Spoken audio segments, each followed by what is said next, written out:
Dios está tratando de purificarnos hasta que, como el orfebre, pueda ver su rostro reflejado en nuestra vida.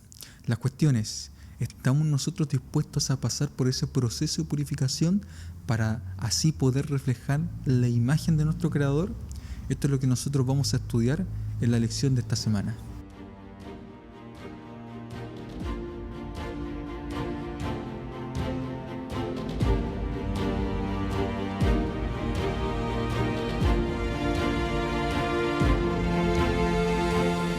Querido amigo, amiga que me estás escuchando en este momento, sean todos bienvenidos a Escuela Sabática Simple, un lugar de estudio de la Palabra de Dios donde nosotros podemos repasar la Palabra de una manera simple, de una manera sencilla.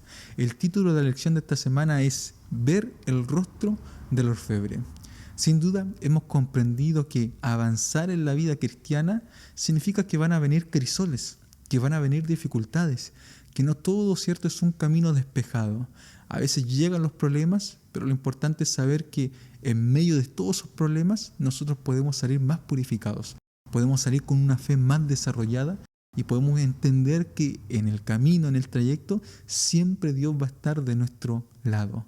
Por eso podemos estar tranquilos y aunque la situación sea muy complicada, tenemos la confianza en que Dios sabrá y nos sacará de esa situación. Así que por eso confiamos más en la palabra de Dios y en lo que Él nos enseña. Bueno, el versículo para memorizar se encuentra en la segunda carta a los Corintios, capítulo 3, versículo 18, y dice lo siguiente: Por lo tanto, nosotros todos, mirando a cara descubierta, como en un espejo la gloria del Señor, somos transformados de gloria en la misma imagen como por el Espíritu del Señor. Querido amigo, vamos a hacer una oración para poder comenzar este estudio. Oremos juntos. Bendito Padre Celestial, te damos las gracias, Señor, porque podemos repasar de tu palabra, podemos comprender más acerca de ti, de tus propósitos, y queremos rogar tu bendición, Señor. Cuando nosotros pasamos por el fuego de la purificación, sin duda no es sencillo, sin duda no es fácil. Y muchas personas pueden verse desesperadas, aproblemadas, Señor. Y yo te ruego para que tú las puedas ayudar, para que tú nos puedas guiar en nuestra vida, para que nos puedas dar fortaleza para siempre confiar, Señor, en tu palabra y confiar en ti, mi Dios. Gracias, Señor, te damos por todo. Acompáñanos, Señor, ahora que vamos a abrir las Escrituras y vamos a repasar esta lección. Te lo pedimos en el nombre de Jesús. Amén. En primer lugar, hemos visto en las otras lecciones anteriores que tanto el dolor como el sufrimiento sirven con el propósito fundamental en nuestra vida de purificarnos, desarrollar nuestra fe, pero también desarrollar o transformar nuestro carácter. Y eso es lo que apuntaba el versículo que se encontraba en la segunda carta a los Corintios, es decir, nosotros somos transformados de gloria en gloria a la imagen de Dios. ¿Qué quiere decir esto? Cuando nosotros hablamos de la gloria de Dios, hablamos de su carácter. Y en su palabra menciona que Dios es amor. Y por lo tanto, cuando el Espíritu Santo viene a nuestra vida e intenta transformar nuestra vida, trata de desarrollar el fruto del Espíritu, que es amor en nuestra vida. Pero eso, sin duda, no se logra de la noche a la mañana. Nadie lo tiene, nadie es transformado instantáneamente. Porque transformar, ¿cierto?, nuestro carácter es un proceso que lleva toda la vida, que no para. Por eso tenemos que acercarnos a Jesús estudiando su palabra, orando, testificando, y así Dios va obrando en nuestra vida y nosotros vamos reflejando cada vez más su carácter, cada día. Es una cosa diaria. Y ese es el propósito que el Señor tiene para nosotros en nuestra vida. Si ustedes me acompañan a la carta de los Romanos, capítulo 8, versículo 29, se menciona lo siguiente. Leo: porque a los que antes conoció, Dios nos conoció a nosotros, también los predestinó, con el propósito obviamente de salvarnos, para que fuesen hechos conformes a la imagen de su Hijo. Y ahí está el punto, para que nosotros fuéramos hechos conformes a la imagen de su Hijo, que es Jesús, para que Él sea el primogénito entre muchos hermanos. Es decir, el versículo de Romanos apunta a que nosotros podamos reflejar la imagen de su Hijo. En algún momento nosotros perdimos la imagen de Dios. Porque cuando esto conecta directamente con Génesis, ¿no? Y cuando nosotros leemos la Biblia, nosotros vemos que cuando Dios nos creó, cuando Dios creó a la humanidad, varón y hembra, hombre y mujer, los creó a su propia imagen. Génesis capítulo 1, versículo 27. ¿Qué quiere decir esto? que somos distintos a todos los otros seres vivientes, a todos los otros seres sintientes. ¿Por qué? Porque Dios nos dio la capacidad de poder gobernar, nos entregó el gobierno de este mundo. A Adán y Eva se los entregó. Y aparte también de otras cualidades, como por ejemplo la cualidad de razonar, es decir, tenemos esa capacidad que el Señor nos entregó a nosotros como seres humanos. Reflejamos su imagen, porque reflejamos el amor de Dios. Pero obviamente nosotros leemos en Génesis que el ser humano perdió la imagen de Dios. Fuimos destituidos de la gloria de Dios y por el pecado, y por lo tanto, cierto, también morimos, ¿no? El pecado trajo la muerte en nuestra vida. Entonces, lamentablemente, nosotros perdimos la imagen de Dios producto de este pecado. Y así nos alejamos de nuestro Creador.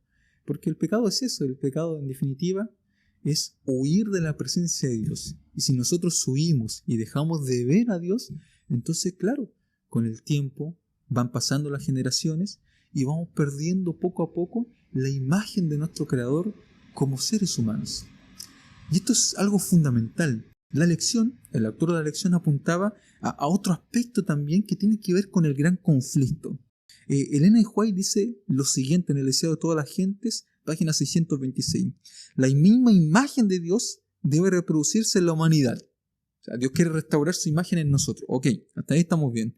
Pero después menciona lo siguiente. El honor de Dios, el honor de Cristo está comprometido en la perfección del carácter de su pueblo. O sea, Dios tiene comprometido su honor. El honor de Jesús también está comprometido en la perfección del carácter de su pueblo. O sea, nosotros tenemos que llegar a reflejar el carácter de Dios en esta tierra. Y eso es fundamental. Eso es muy importante. Por eso está el conflicto detrás de todo esto. Porque Satanás acusó a Dios de tener un gobierno autoritario, de obligar a todas sus criaturas a amarlo a Él y también, cierto, a obedecerlo. Un Dios tirano. Y Dios obviamente demostró lo contrario al enviar a su Hijo a morir por cada uno de nosotros. Ahora su pueblo tiene que demostrar que realmente cuando viene el Espíritu Santo en nuestra vida, podemos, cierto, transformarnos y guardar su ley y también reflejar su carácter en nuestra vida, que nos distingue de aquellas otras personas que no tienen el carácter de Dios y tienen el carácter de Satanás. O sea, Dios por un lado quiere implantar su imagen en nosotros y Satanás por otro lado quiere implantar su imagen en toda la humanidad. Y ese es el conflicto. Y eso es lo que pasa. Ese es el detrás de toda la escena. Eso es lo que nosotros vemos. Ahora, el honor es algo importante. Yo me acuerdo que veía antiguamente en la televisión que habían personajes en ciertas películas, ¿no?, que se molestaban por cualquier cosa. O sea, cualquier cosa que ellos pensaban que manchaba su honor, estaban dispuestos a enfrentar en duelo a otra persona producto de su propio honor. O sea, era una cosa impresionante, ¿no? O sea, el honor era algo importante. En la cultura japonesa, de los samuráis, cuando ellos emprendían la guerra y perdían la guerra y eran capturados vivos, ellos se practicaban el harakiri, que era un procedimiento donde ellos tomaban su espada y, cierto, se la enterraban con el fin de morir con honor. Y ese era el propósito. El honor era algo sumamente importante. Y para Dios también es algo importante. Porque de alguna manera nosotros lo representamos ante el universo. Y decimos, cierto, que realmente Dios es un Dios de amor. Por eso es importante el honor de Dios. Y el honor de Dios está en juego en este conflicto cósmico. En este gran conflicto. Y hablando de conflicto, uno lo puede ver también en la vida de Job, ¿no? O sea, a Job se lo dejó sufrir, se lo dejó pasar por distintas vicisitudes que le trajo el enemigo a Job para probar que realmente, ¿cierto?, Job le servía de balde. Job le servía a Dios solamente por interés, porque le estaba yendo bien. Pero cuando uno lee, si ustedes me acompañan a Job capítulo 23, y vamos a leerlo allí, versículo 1 al 10, uno se da cuenta de lo tremendo, de la capacidad que tenía Job para poder comprender lo que realmente estaba pasando en su vida y la confianza que él tenía en Dios. Dice lo siguiente: hoy también hablaré con amargura, porque es grave mi llaga que mi gemido. ¿Quién me diera saber dónde hallar a Dios? O sea, estaba pasando por un momento complicado. Yo iría hasta su morada, expondría mi causa delante de él y llenaría mi boca de argumentos. Yo sabría lo que él me respondiese y entendería lo que me dijere. ¿Contendería conmigo con la grandeza de fuerza? No, sino que él me atendería. Miren la comprensión de un Dios compasivo, de un Dios amoroso que tiene Job. Allí el justo razonaría con él y yo escaparía para siempre de mi juez. Él entiende que ir ante el juez es algo positivo. En un juicio nosotros siempre salimos justificados por Dios. Y si me dijo al oriente, no lo encuentro. Si al occidente, no lo descubro. Si él me muestra su poder en el norte, yo no lo veo. Ni tampoco lo veo si se oculta en el sur. Mas él conoce mi camino. Aunque yo no puedo ver a Dios, no pueda sentirlo muchas veces, él conoce mi camino. Yo sé que él está aquí.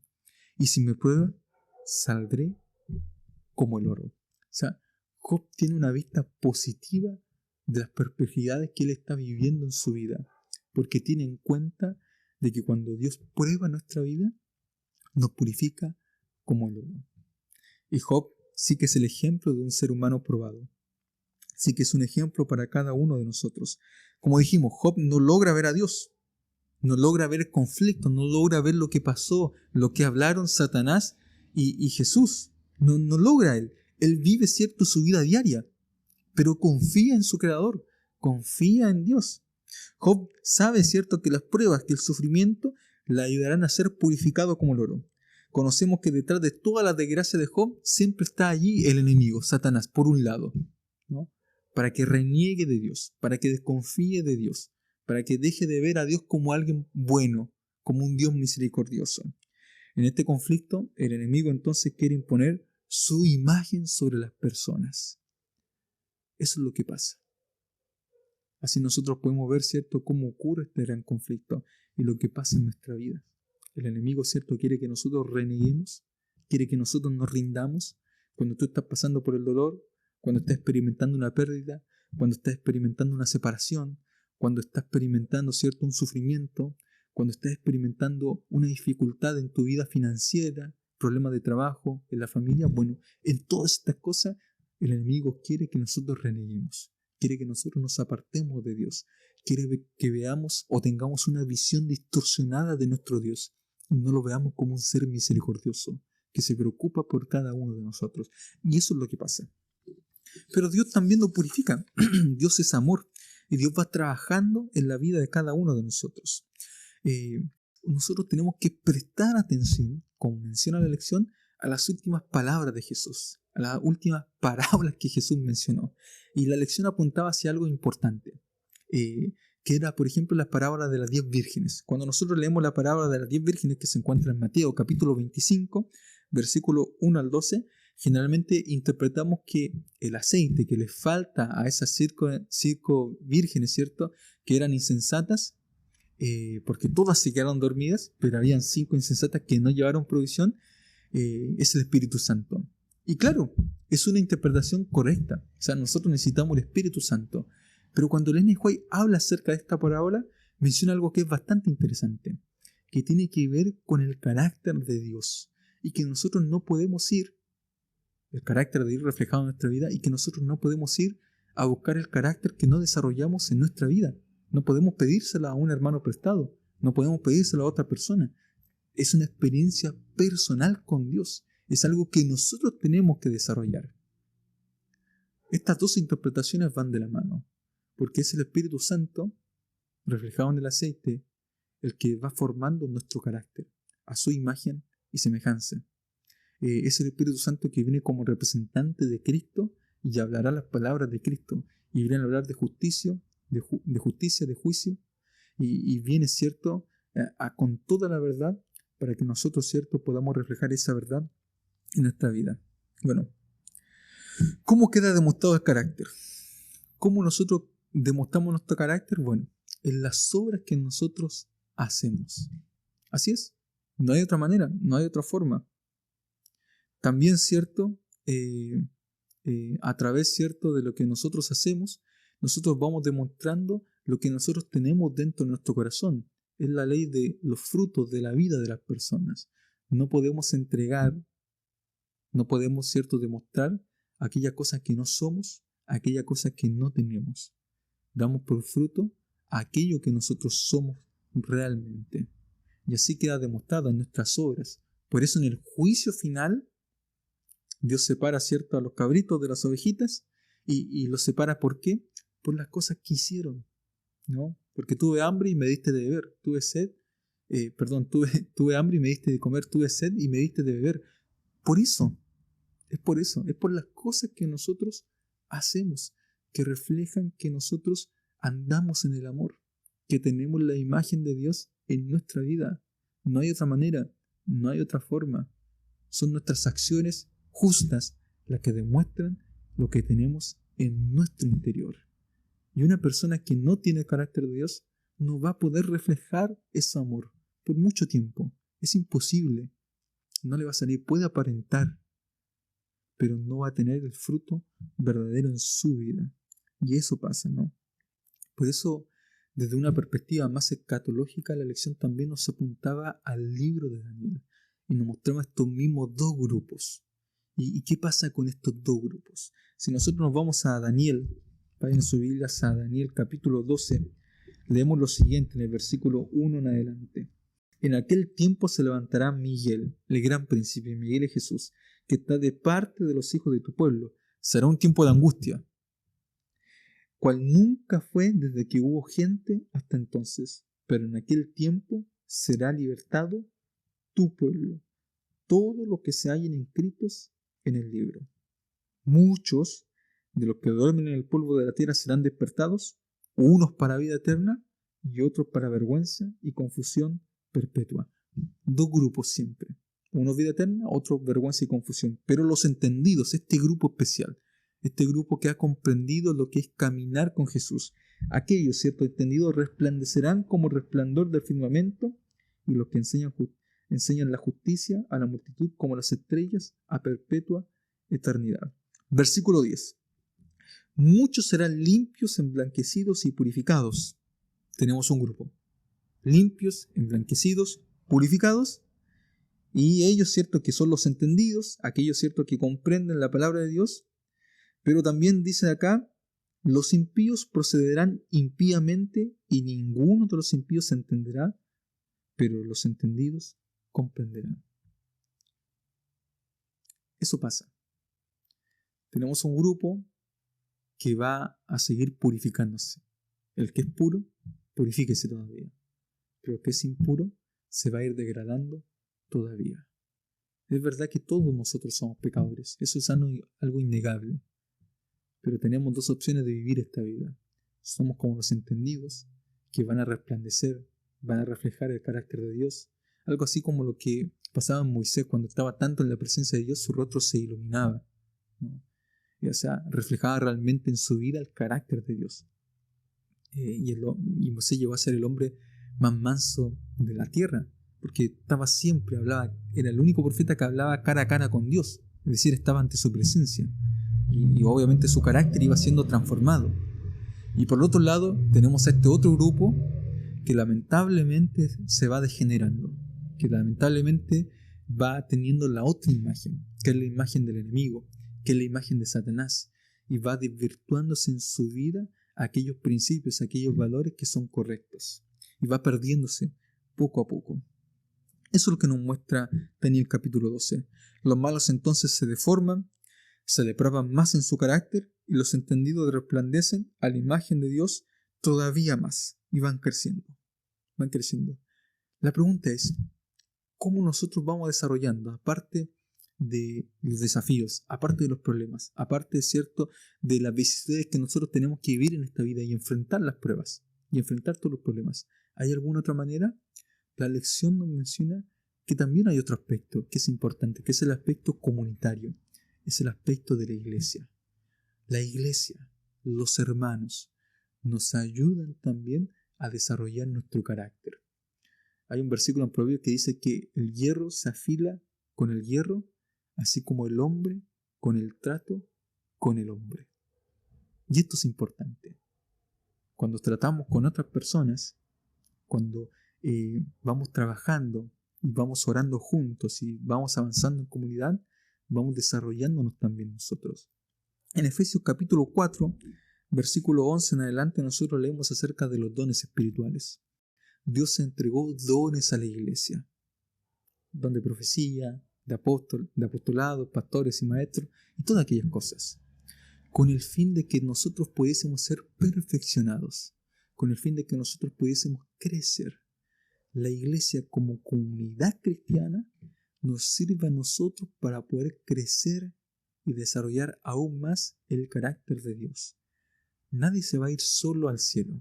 Es verdad que la salvación es individual, es algo personal, entre yo y el Señor. Pero nosotros vivimos en comunidad y Dios viene a buscar a un pueblo. Y cuando nosotros tratamos entre nosotros y nos apoyamos mutuamente, podemos ser fortalecidos. Bueno, la Biblia es clara. Si uno está solo, ¿cómo se va a calentar? Pero si dos están juntos, entonces se van a calentar. Cordón de 3 dobleces no se rompe fácil. O sea, cuando nosotros vivimos en comunidad, cuando nosotros tenemos, ¿cierto?, a nuestro hermano, a nuestra hermana, y vamos juntos, ¿cierto?, puliéndonos, vamos juntos desarrollándonos, y vamos apoyándonos y orando unos por otros, nosotros también vamos desarrollando nuestro carácter, para así avanzar juntos hasta la venida de Jesucristo. Todas estas cosas nos van preparando, todas estas cosas van desarrollándonos a cada uno de nosotros. Todo esto, ¿cierto?, sirve para la edificación de nuestro carácter. Quiero finalizar con lo siguiente. Ellen White tiene una cita que es impresionante, que habla acerca del carácter, y dice lo siguiente ella: la edificación del carácter es la obra más importante que jamás haya sido confiada a los seres humanos. Ahí está, es el punto principal. Y nunca antes ha sido su estudio diligente tan importante como ahora. O sea, en los tiempos en los cuales estamos viviendo, es sumamente importante comprender, ¿cierto?, esto, la edificación del carácter. Ninguna generación anterior fue llamada a hacer frente a problemas tan importantes. Nunca antes se hallaron los jóvenes frente a peligros tan grandes como los que tienen que arrostrar hoy. Por eso va a haber una distinción al final de los tiempos. O sea, vamos a ser distintos, vamos a ser diferentes, y siempre vamos a ser minoría porque reflejamos el carácter de Dios. Y la mayoría de las personas va a reflejar el carácter del enemigo. La gente no va a poder aguantar estar con aquellos, ¿cierto?, que reflejan el carácter de Dios. Y tú y yo tenemos que estar en ese grupo. Tenemos que estar en ese momento. La humanidad va a ir cada vez de mal en peor. Y la única forma de poder librarnos de todo eso es que nosotros nos acerquemos cada día ante la presencia de Jesús. Querido amigo, amiga que me estás oyendo, Jesús quiere desarrollar su carácter en tu vida, para que con su carácter, reflejando su imagen, tú puedas representar a Dios delante de todo el universo. El honor de Cristo está en juego, el honor de Dios está en juego. Tenemos, ¿cierto?, que trabajar firmemente en poder acercarnos más a Jesús. Es el Espíritu Santo el que obra el cambio en nuestra vida, pero no va a obrarlo si nosotros no nos acercamos a Dios a través de su palabra, si no practicamos, ¿cierto?, la oración, si no testificamos a otros de las cosas grandiosas que ha hecho Dios en nuestra vida. Tenemos influencias malas por distintos lugares, tenemos problemas por distintos lugares. La única manera de poder salir ilesos, la única manera de poder confiar, la única manera, ¿cierto?, de poder sobresalir, ¿cierto?, e ir más adelante y seguir caminando firme, es tomado de la mano de Jesús. Que Dios te bendiga a ti, que puedas tener una muy buena semana y que en medio de las pruebas que quizás puedan surgir, puedas comprender que estás desarrollando el carácter de Dios y tienes que seguir trabajando cada día en eso. Dios te bendiga, un fuerte abrazo y nos vemos en el estudio de la próxima lección.